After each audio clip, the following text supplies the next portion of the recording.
Hello and welcome to This Week with Ajaz Haque. This is the midweek report on Wednesday, May the 12th, 2020. Welcome to tuning in to my YouTube channel. We have a couple of important issues to discuss today. One is the spread of coronavirus in Pakistan, and secondly, the report by the Economist Intelligence Unit from London on Pakistan's economy and also on some other major economies. The corona situation first, and the latest update. There are 34,000 reported cases, 9,000 have recovered, and 737 have died in Pakistan. Now, Pakistan's population is two-thirds of that of the United States, and if we were to go by law of averages, these numbers should have been considerably higher. Maybe not all cases are reported, but the deaths would have been reported. So it seems generally the numbers are much lower here. If we go by the number of deaths, 737 to 235,000 in US, that is a 0.31%. And if you apply that to the total reported cases in US, which are 1.4 million, we should be looking at a maximum of about 45,000 to 50,000 cases in Pakistan, provided the curve starts to flatten. In the US, the initial reporting on March the 4th was just 26 cases for that day, and it peaked at 36,000 cases on April 24.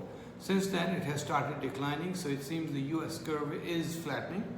The latest reported numbers in the US are 21,000 per day. However, it's hard to tell because the numbers in Pakistan have been increasing by 50% per week for the last 3 weeks. So hopefully the top is closed, and will start to decline after it reaches around 45,000 or thereabouts.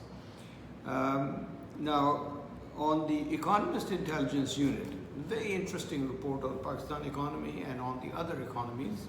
For instance, it projects that the Japanese economy will contract by 5.2% in 2020.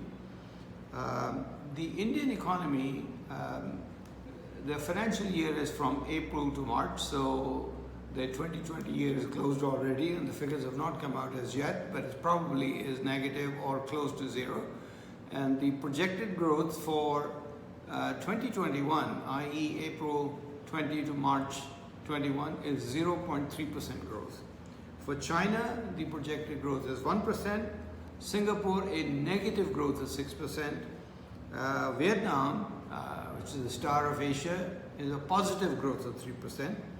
For Pakistan, the financial year is from July to June, and the economy is expected to decline by 1.6% between July 19 and June 20.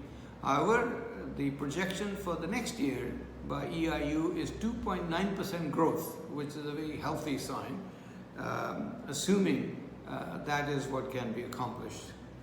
Now, on the unemployment situation, India's unemployment is projected at 23.5%, which is an alarming number considering India has such a large population.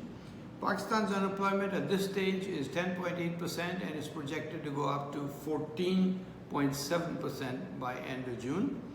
But it's expected to decline to 11.8% to 7.4% and settle down at 6.4% between 22-24.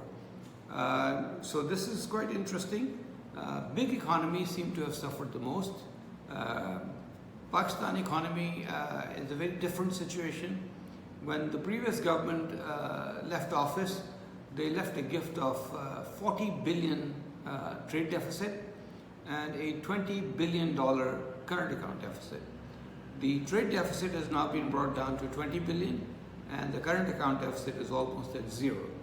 Now, the current account deficit is usually brought down to zero by home remittances from workers abroad, but that situation is also precarious because a number of workers in the Middle East have lost their jobs, so the remittances will decline over the next few years. Therefore, an emphasis on exports is very, very important for the Pakistan government in order to make up for the shortfalls that might be coming. So that's all for this week. Thank you very much for watching, and please do subscribe and press the bell icon so you get the latest updates. Thank you, and see you on Saturday for the full report.